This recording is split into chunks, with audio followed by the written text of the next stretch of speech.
All right. So today we're going to discuss about my recent projects which I was building. I've also mentioned about the same in previous videos, but now I have completed it. It's been over a year now. I've been working on it, and quite achievement for me. It's now been used in production by around 5 to 10,000 users on daily basis. So today's video would be more of experience sharing videos wherein we would be diving deep into some of the architectural decisions which I took and why I opted in for one and why not the second. I explored a lot of options which I had with me, but why I was reluctant to choose one of them, and I chose something which is now into the production, working quite smooth, delivering products around $10 to $15 a month for around 10,000 users. So quite efficient enough, I would say, from our side, from the technical perspective, working smoothly. So this video would be all about discussing small intricacies of the architectural level, or more on the high level of the stuff, and not diving very much into the code stuff, because I am reluctant to go on the coding side, because I am personally of the thought that language is not a barrier. In case if you want to ship world class products, architecture is of a lot of more importance. Obviously there are some takes wherein some languages are faster, some are slower, okay, and that is not a point of debate here, but this is kind of a paradigm shift which I got through when I was building apps with scale, wherein you are expected to be very much accountable, your apps are expected to be very much reliable, the data should be secured, and a lot of things. I have mentioned few of the very high level managerial kind of sentences in my board. Obviously the few of them which we would cover, there are a lot of more to go, so it might be a bit lengthy video, but stick to the towards the end, especially for beginners and intermediates. If you want to scale your products or ship your products, especially you belong to this particular term wherein you want to develop some startups and freelance. Obviously when you go to industries, the big scale, the big techs obviously work on a very different paradigm, which right now I am also not aware of completely. But yeah, this would give you a crux of how it looks of building a lot more sophisticated app than your average college project.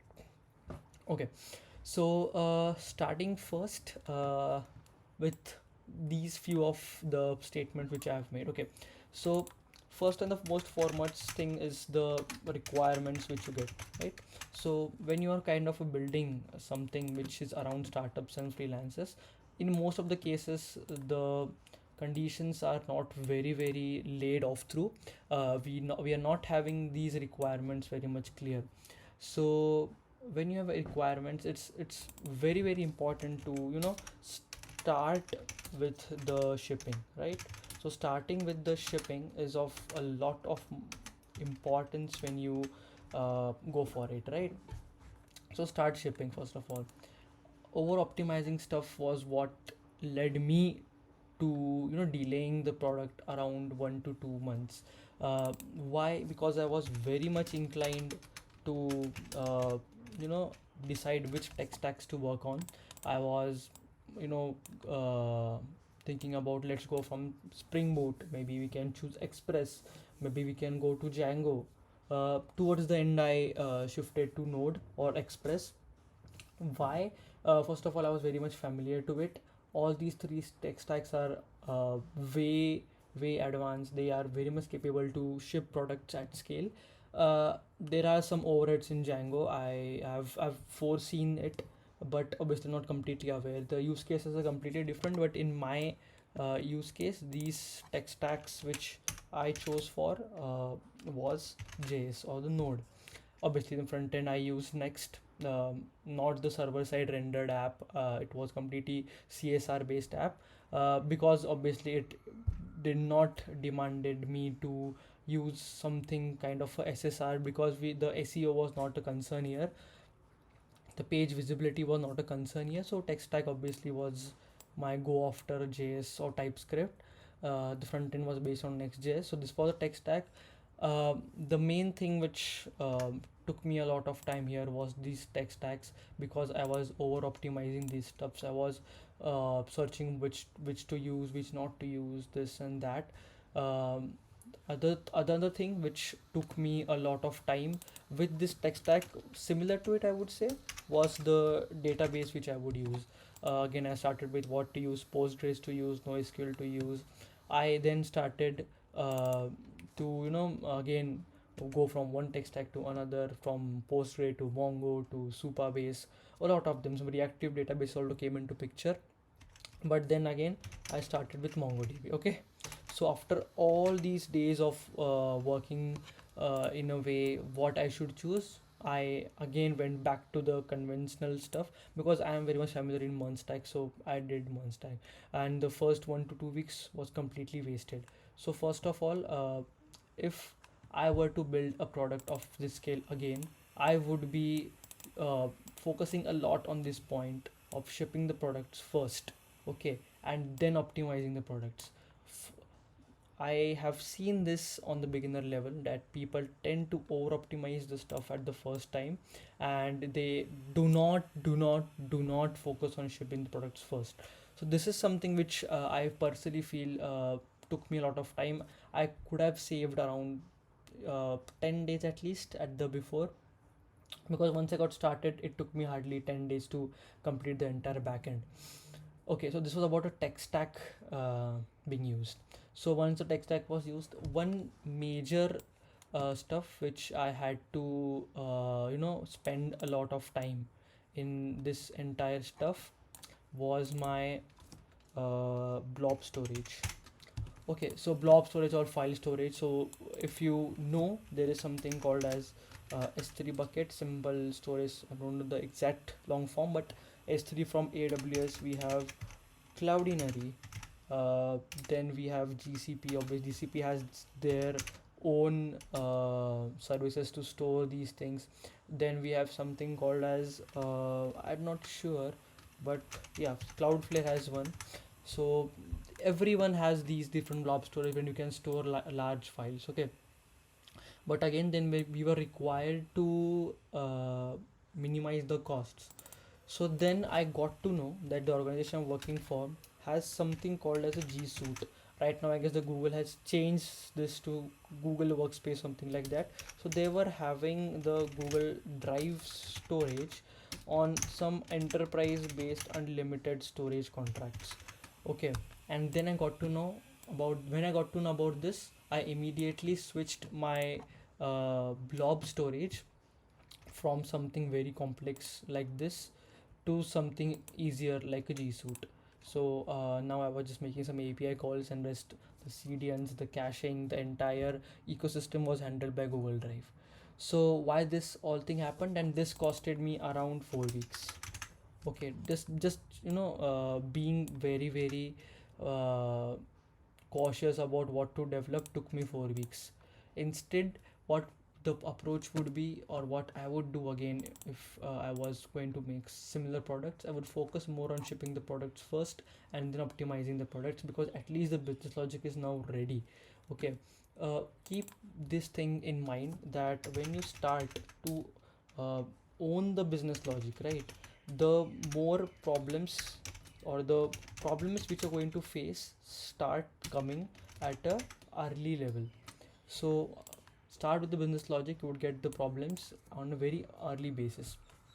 This was a very key learning from me, because these two points are being highlighted or being curated basically by this particular stuff, by this particular point of being very efficient of shipping products really fast, at least the POC on the another level. Okay, and there's nothing best tech stack. So these points are have been like engraved in my brain after I did this, and it costed me 4 weeks uh, of time. Okay, and then if you have heard about this particular line, AI can ship products, AI can take your jobs out. Trust me, it's completely baseless as of now. I have seen some websites like Lovable, there's Bolt, there is Cursor, but all these things, or all these AI tools can't ship products at scale. Okay, mark my words. I might be wrong in the coming future. But as of now, I don't think there is any tool which can do this, at least in the near future. I'm not aware of what the industry might look in the next few years, but talking about the near future, obviously, uh, these architectures can be made by these apps. Okay, so I guess now we are done with choosing the best tech stacks of what exactly to code. Okay, now let's move on to the next part. Now let's suppose you are done with the coding part. Okay, the code is now ready to be shipped on the business level. Okay, now you get a green flag from the PM or the product manager or whosoever it might be, uh, you know coordinating the entire process. Now you know that yes, my code is working perfectly fine. What next steps you would do? Now in my case, what I was doing is now focusing on deployments, which was again a major flaw in my entire logic. So I jumped from here to here, uh, just as the code was ready. Okay, now let's start with discussing this deployments part, and then we will discuss about some flaws which I was having here. Okay, so there are a lot of flaws which I did, and there are some missing steps also which are there to be made. For the sake of simplicity, okay, let's start with what the flaws were. One of the flaws were there was no logging I made earlier, and there was no what I would say entire maintenance ecosystem which I had, or rather I would say backups in my case. So yeah, obviously these cloud systems are very reliable, but again backups are something which you need to do, logging something you need to do. We would see how it looks in the coming few minutes. But yeah, this was all about the steps which I missed. There are few more to go, but yeah, now let's start the deployment part. Okay, so it looks cool, right? When you say deployment, when you use some words like DevOps, it looks really cool, right? Now let's suppose there were two major things in my mind when I first started this particular DevOps part. Okay, so the first one was going with a VM, a virtual machine, or a VPS, kind of same, not same obviously. Uh, and the other was, or I would say, going for a server based architecture, and the other being a serverless architecture. Okay, so if you don't know about serverless and server based architecture, so herein you basically try to manage everything, right from the operating system to the dependencies and all that stuff, and it's quite expensive when it comes to uh, build, or when it comes to the cloud billings. Okay, and the exact opposite is in this case, that it's unexpensive, or it's not that much expensive. Okay, inexpensive I would say. uh, so this was about the basic difference of this. There are a lot of differences how these serverless architectures work. So in this case I had AWS Lambda in my mind, and in this case you can use anything. So pretty much every cloud organization gives you VPS and VMs. There are EC2 instances, but I obviously chose for a VPS after exploring all the options, and why so I would now discuss.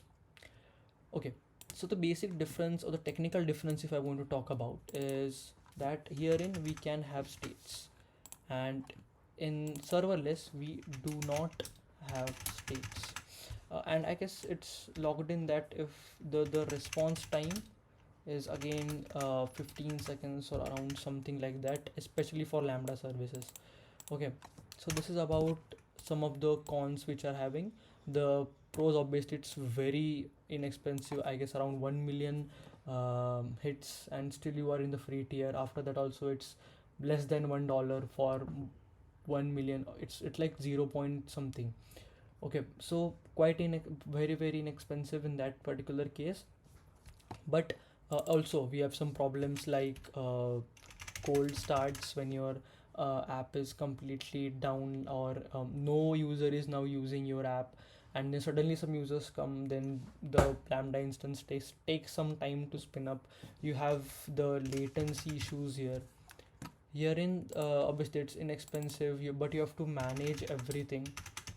Okay, you have to manage the entire system, so we rented out two s- 2 to 4 vCPU and around 1632 GB of two machines. Obviously we had to configure the DNS there, we had to configure the IPs, the subdomains, the internal load balancing, and all those things. A lot of management takes place here, but it's one time. Once you're running, obviously there are some more challenges which came to me here as well. Okay, so this is where a lot of challenges does take place, and it's very interesting to uh, decide of which architecture to go for in these particular cases. So I guess you've got a quiet crux of what pros serverless has and what cons these two of them have. I obviously went forward to choose this particular approach, obviously because there were some file uploads to be needed. I had some states to be stored in my APIs. Expensive, it's quite expensive, but obviously the user experience is more important for me rather than the expenses which we carry on the cloud. So we need to have some states. We wanted to have some file structures wherein we can save. Okay, so apart from all this, just a new thing which few beginners would love to understand. Okay, in my case, how this file uploads work. Okay, so there are two broad ways of how these file uploads work. Okay, one is that from the client side you directly go and upload it to the blob storage. Okay, means the entire logic of uploading the files to a blob storage resides in the client. Another complete stuff or another complete route remains that you go, you upload, you just you basically upload this particular file to API server or the servers which you have. Then this a copy is made, copy is stored, this uploaded copy, and then this is uploaded asynchronously. I'm terrible with spelling. Yeah, async upload to blob stores. This is what how it works completely. Okay, quite a long process to go for, but yes, this is how it works. And herein also I chose this particular thing because security is not a major issue in this particular case. There are instances wherein this particular approach may cost you security vulnerabilities. Okay, so this is something which you can also try on your own and get to know how it works. And so these copies are stored in the RAM. It might be stored in your ROM also. It again depends on how big these files are. We had a decent amount of memory space dedicated for this entire file system, which we again uh, delegated it to the states. So this was the reason I opted for the server based approach and not serverless. Again, if you have servers, especially something like AWS Lambda, I personally think that uh, at first it looks cheap, but then we have something called as vendor lock-in coming into picture, and this is really not very much sought after for me at least, because then you have to take multiple services like CDNs. There are multiple services which are there. Then you have to take backups. You can't connect your serverless instances directly to MongoDB, because if there are a lot of Lambda instances spinning up, then your Mongo or your database can get exhausted. The maximum connections can be uh, reached, and there are a lot of consequences there. So then again you have to have some caches on that side, a load balancer there. So again, the load balancer, the reverse proxies, again those things take a lot of configuration, and again the cloud costs again rise. So pretty much when you try to scale on a very initial level, obviously serverless might look really good on the cost purpose, on the deployment purpose, because a lot of things remains abstract to you. But server based architecture is something which is very conventional, which was used before as well. The use cases are different, but in my case it's obviously this phone, and then I started off. So I guess the two major decisions of why I chose the tech stacks I wanted to choose, and why I chose the deployment strategy which I chose. So tech stack to deployment, this needs to be very fast in nature. Okay, when you try to choose this, the tech stacks and the deployment, it needs to be chosen very fast. Uh, when fast, I don't mean that there should be haste, but do not spend a lot of time. At least when the product is in your initial stages, you can obviously pivot to other tech stacks when you do so. If you know the case study of Discord, um, it's publicly available. There's a lot of articles, videos on YouTube around this. So if you ever get time to get through the case study of Discord, please do go and read it, or at least listen few of the YouTubers talking about it. We can have a separate video altogether of this. How are they managing this? How they started from something different, then they pivoted to Cassandra, then different databases. A lot of stuff going back in the Discord ecosystem, and I'm a big fan of Discord because of this particular thing.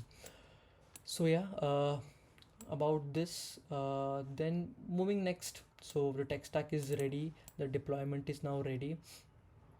uh, Now what next? The flaws which I had, right? Let's copy this and discuss it right now. So logging and backups. So again, herein the big techs might not follow what I did. The companies might not follow what I did. Obviously, they are having some different technologies, a different ecosystem completely to do or tackle this. What I did was to simply have a GitHub repo. Okay, so this is very unconventional, but again, we needed this. Why did it happen? Because sometimes in projects which you do on not a very big scale, okay, so 5,000, 10,000 is not a big scale when you talk about tech in general. Okay, it is very small, but for me it was really big because we needed to have a lot of things going in background. Logging was very easy. If you are using Express, there is something called as Winston which you can use, and then you can push it to some databases if you want to, or you can have some queues. So before I forget, I have to discuss something about queues as well, which I used, and this is really fascinating to see how these queues work under the hood. Okay, so yeah, I use Winston for logging. I did the logging, I stored the login on uh, per log basis in my server itself, and then I pushed it asynchronously to my database. In case I lose my data in my server, I would be having a copy of it on my database. So this is about logging. Logging should be very much detailed. Even if a person logs in, you should be having the timestamp, the details, what IP he came through, a lot of stuff going in background. Okay, so logging should be there. Backups. If I'm going to show you my GitHub repository, so I am backing up my database every now and then, and this is a script which I've written in Python, and then I am running it again and again on daily basis, sometimes on weekly basis, sometimes 2 or 3 times a day, depending upon how much traffic do we have on our website. uh, so this was about the backup is necessary. Obviously, we are doing it in bsn format, not in JSON. Then we have to convert it because we are storing it from Mongo to a repo. A lot of stuff, right? This is my current repository. Initially it was different. I'm having 140 commits right now. Initially the backend and front end were in different files. which I pivoted. Again, the front end was completely HTML, CSS, and JavaScript. I migrated it to Next. We had some micro front ends running, we had some subdomains running. So all that now I've clubbed in a single repo, and now deploying it on a single server. Previously, again, it is a very deep discussion of what initially I had multiple 5 to 10 services running. Then yeah, okay, so a major thing I did was to switch to monolithic and not a microservice based architecture. Again, I personally think that monolithic should be a default option. Okay, for me, if I'm ever asked to build any system in my future, I would be sticking to monolithic to default. And if the term microservices comes into picture for me of why I'm not going to do so, then I need to have a very rigid reason of doing so. Obviously, on a very small level, it doesn't even matter what you do. Okay, I opted for microservices for the first time. Now it's a trend. I have to do. But again, it led to multiple consequences. A lot of uh, overheads in obviously the cloud bills also, which was not required at all. So in turn, I then again switched for uh, monolithic from the microservices architecture, because it was needless for me to do so, right? If you are on a very small scale, I'm telling you, follow me blindly, go for monolithic based service. Again, if you feel then that monolithic is not working for you, then you can delegate it to microservices. But at a start, if you are on a POC level or a small level, go for microservices. It would be the best decision you would take as a developer. Okay, obviously it's not someone some decision a developer would take. DevOps team is completely different in tech, but obviously if you want to learn completely end to end. There's nothing like a front end developer, back end developer. If you want to be someone engineer who is adding value to the company, you should be knowing everything end to end. And from this project, I right now know how the DevOps part work, how the ops part, what the product team does, what the front end team does, back end, how the APIs talk, what the documentation looks like, what the backups are, what the logging team is, what the testing team does. So 10 things exactly I've learned from doing this stuff. Okay, so a lot of discussions. Obviously, there can be some different opinions from your side. This is what worked for me. Towards the end, I was discussing about queues. Okay, so something which at initial stages, uh, you know, pushed me to go for a microservice based architecture was my email service. Okay, spelling, I'm horrible at this. Yeah, was my email service, and this email service was initially being used to alert the participants or the users whenever they try to upload something to the system. Okay, and this was done asynchronously by node mailer, obviously, but there are also some limits to it. Okay, so let's suppose sometime if the limit now is 30 and I am having around 50 users uploading at the same time. Okay, so now what happens is my system is very capable of handling this load, but the major thing which arises here is that my email service or my email what I would say, the logic was not able to do so, because this is under free tier using a library called as node mailer and express. If you know express, you would be knowing node mailer. Okay, so what I did do was, instead of going for microservices, then I switched to monolithic. And what I did was having a queue in the middle, wherein so this was a push based mechanism. So I used to push every new event from queue to the code every now and then, or from the limit which I had. Okay, so what I did, these queues would track the limit left, and the emails, oh sorry, and the emails I had to be emails that had to be delivered. Okay,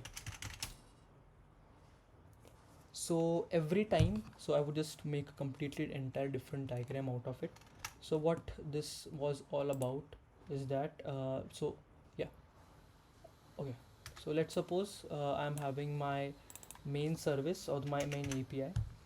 This is then in turn calling my uh, email service logically or conditionally.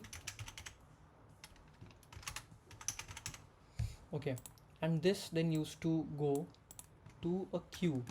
Okay, and this queue would be having the entire logic of what's to be done and how much mails to push to the email service and all these things. Okay, so instead of pushing completely to the email service or directly to the email service, so this was architecture directly which exhausted my free limits. Instead of this, what I did was to have this API push all the events to the queue, and then this queue in turn had the track of what time is left to exhaust how much emails, and then this pushed the emails or the request to send the emails conditionally to the email service, and this is how the entire system worked. So yeah, this was also a great move.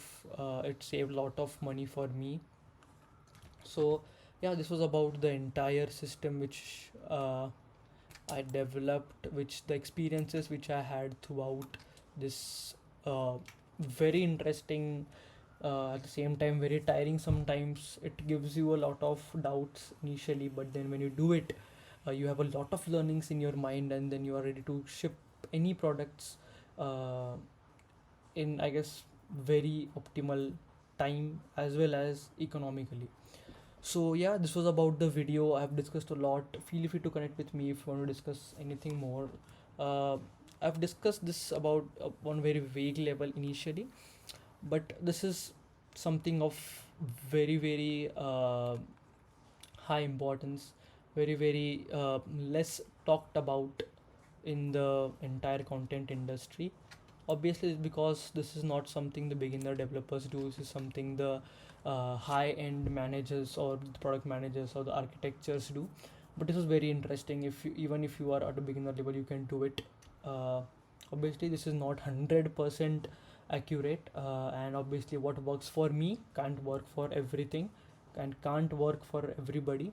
So yeah, this was about the video. Thanks a lot for watching. If you feel anything was missing from my side, please do connect with me and we can discuss on a very constructive note. Thanks a lot. Meet you again. Bye.